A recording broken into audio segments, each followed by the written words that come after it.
going to go ahead and continue on with today's Monster Energy NASCAR Cup Series post-race media availability for the 48th annual AAA 400 Drive for Autism. We're now joined by the winning car owner, NASCAR Hall of Famer, Mr. Rick Hendrick, who is the owner of the number 48 Lowe's Chevrolet for Hendrick Motorsports. Rick, you can't be surprised about the success this team had today, but what is it about this combination with Jimmie Johnson and Chad Knaus that finds a way week in and week out to overcome adversity and find their way into victory lane? You know, Jimmie is just, this is probably, I would say, his best track, and they have figured out a way to be competitive every week, and this was probably one of the most competitive races I've seen, and you know, we've lost a lot of them on restarts and able to pull one off today. Jimmie just is, I think, because of the banking and the way the car lands, and you have to run the car loose, and then Chad, and they've worked together here so many times. You know, if you can just be in the top 5, you know, didn't like to have to start in the rear, but he's got a pretty good record of coming from the back, so it was a great day. Okay, we'll open up the floor for questions. If you have a question for Mr. Hendrick, please raise your hand. We'll get a wireless mic to you. Any questions for Mr. Hendrick? We'll go ahead and start with Pat and then go to Bob.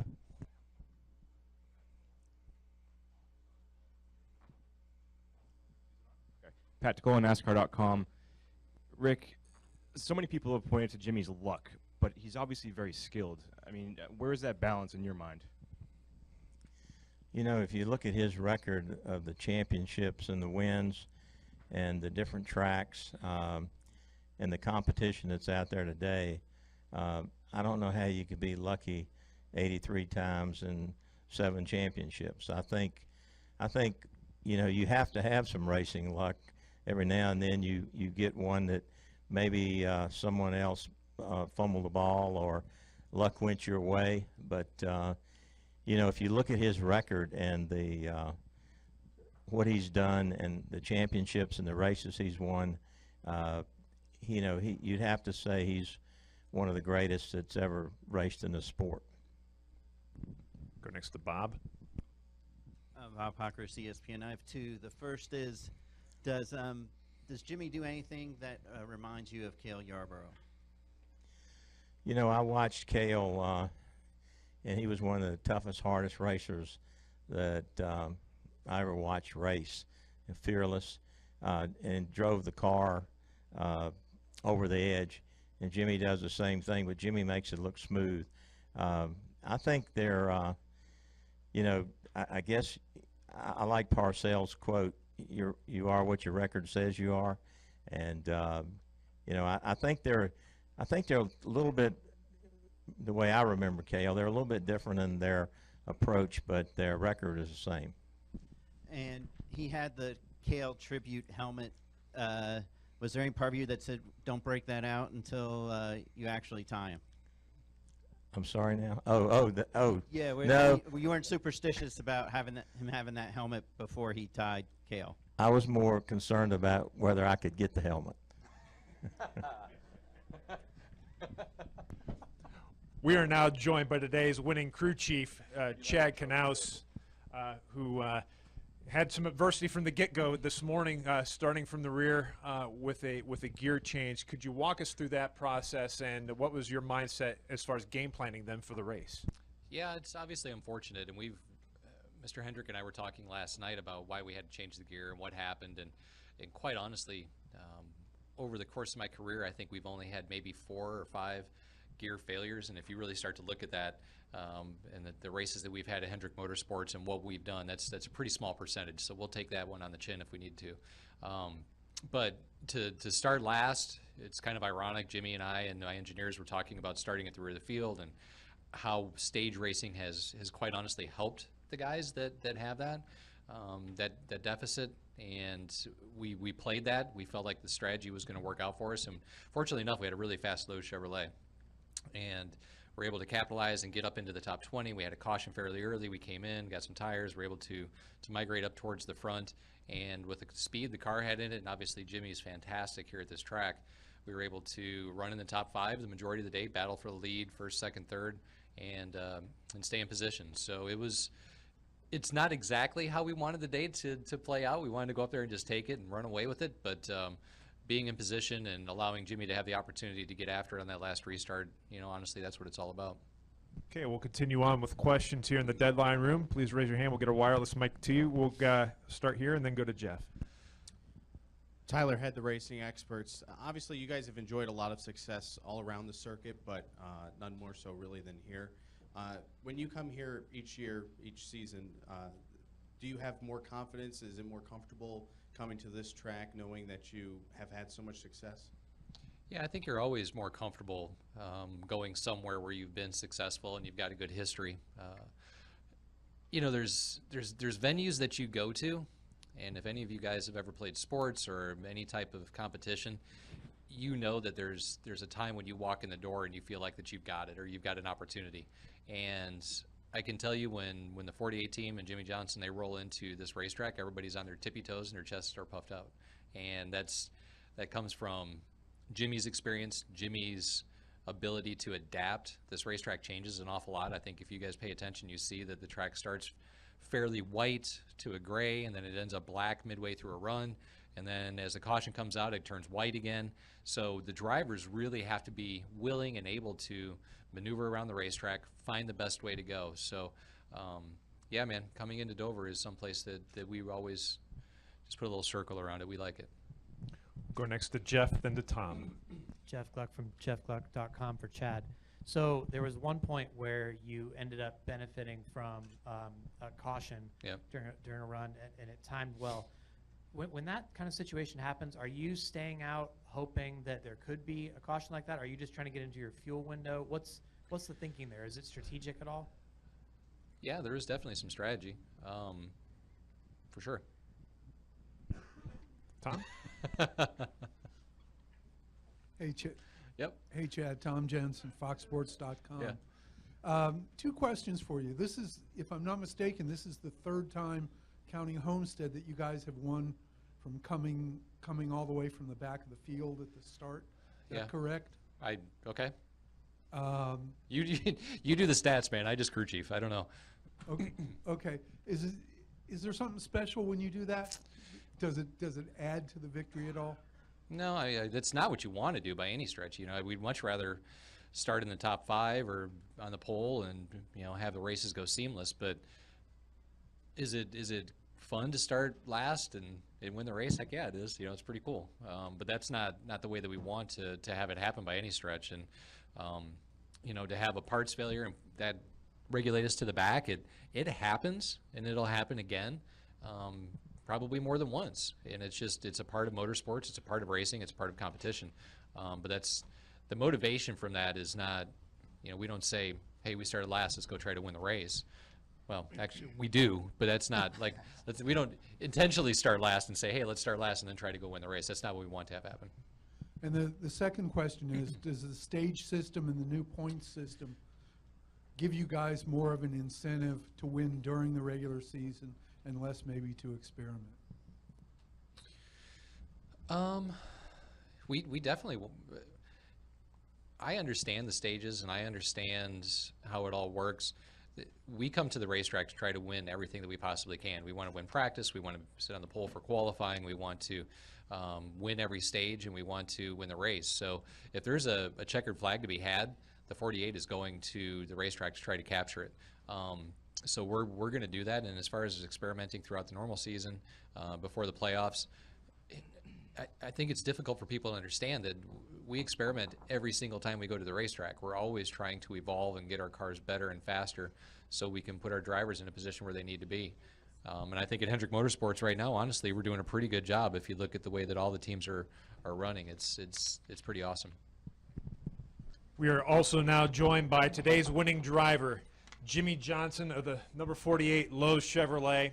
Jimmie won his 83rd Monster Energy NASCAR Cup Series race, tying him with NASCAR Hall of Famer Cale Yarborough for 6th on the all-time list. He also won his record 11th race here at Dover, becoming only the 3rd driver to win a race, 11 or more races at a single track. Those other 2 drivers are none other than Richard Petty and Dale Waltrip. Jimmie, you've proven yourself to be a legend already in many respects, but how in the world did you get that low Chevrolet up front when it mattered most on that final restart? Yeah, we had a fast car. Had to overcome quite a bit of adversity throughout the day, but we still had a great car. And honestly, it all came down to a restart. And I was able to get the power to the ground. I knew it was going to be extremely tricky on those old, hot, worn-out tires. And I just got a better restart, is the way it turned out. Okay, we'll continue on with questions here. We'll go to Jerry, and then we'll move back.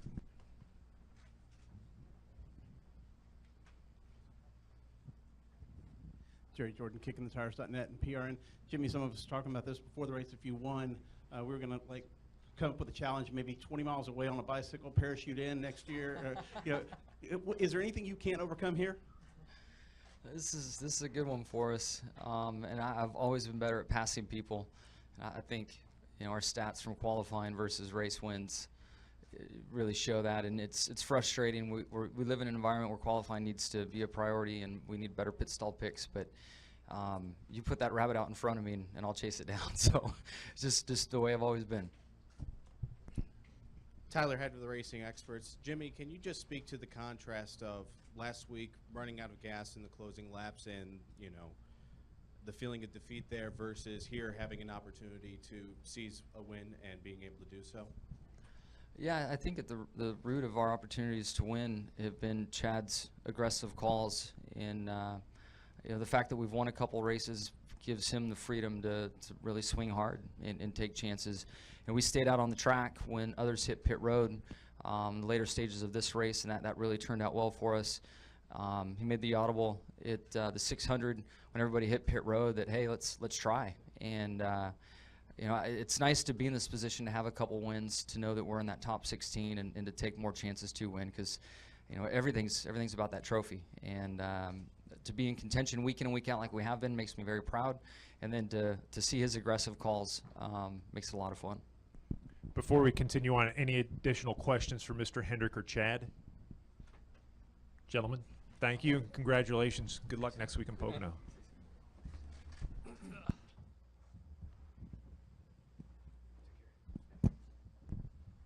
We'll continue on here with questions for Jimmie, and we'll go to the back.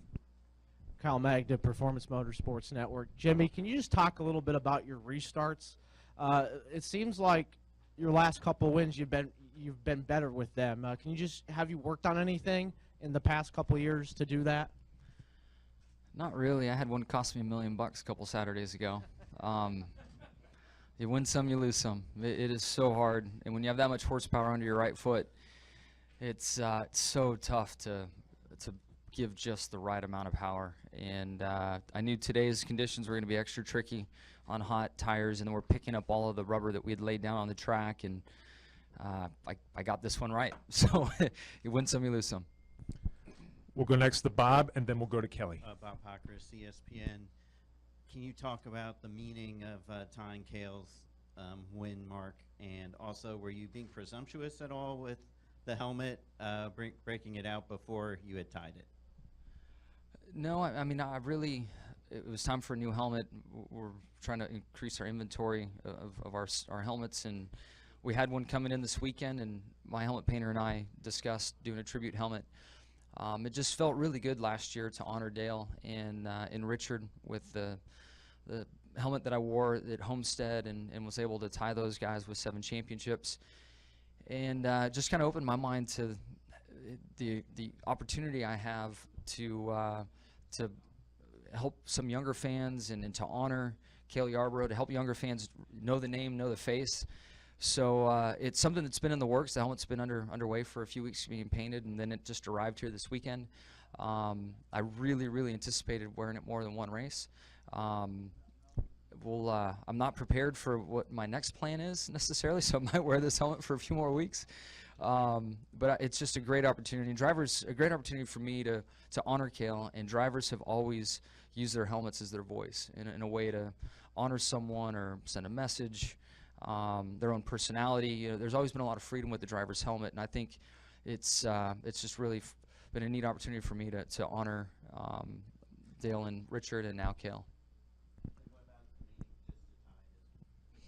Yeah, the meaning.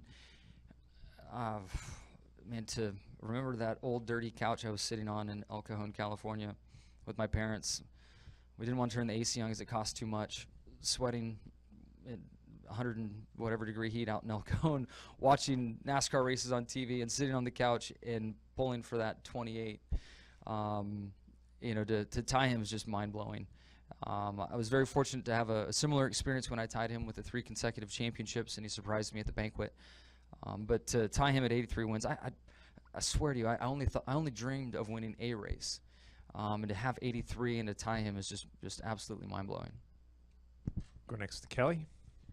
Kelly Crandall, Racer.com. Jimmie, the 42 team over the radio, speaking of restarts, on that last one kind of protested that maybe you were laying back. Kyle Larson later said, he spun the tires. But did you do anything different on that last restart to get a better launch than he did? I did everything I could to beat him. Lay back, went forward. I laid back early, went forward late. He jumped first. He's the leader. He's supposed to jump first. I just made sure I didn't jump before him. But when it mattered, I was actually ahead of him by a couple inches. So they can protest all they want. I got the trophy. I did everything I could to beat him and did it. Additional questions down here. Let's go to Brant.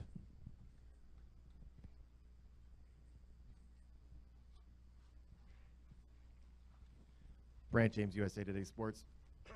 Excuse me. Is there any extra satisfaction in this one, winning this race at a place where you've had, most of a lot of success, and against a young guy who's supposed to win a bunch of races and a bunch of titles whenever you decide you're going to go off to the mountains and ski all the time? I haven't thought about that aspect. I mean, the takeaway I have from today is that these races are never over. When I was watching Kyle pull away from me with 5 to go, I thought, all right, seconds not bad, and then something in my mind said, this thing isn't over. They're never over until the checkered falls. So about that time we go into turn 1, I see the 38, I think it was, blow right front and hammer the fence, and it's like, okay, here we go, here's our chance. So I guess that's my big takeaway, and yes, Kyle's going to win lots of races and be a household name and the face of our sport in the near future. If he's not, on his way to doing that now, but he's a tough competitor, and I was just able to inch out over him on that restart. Go next to Dan.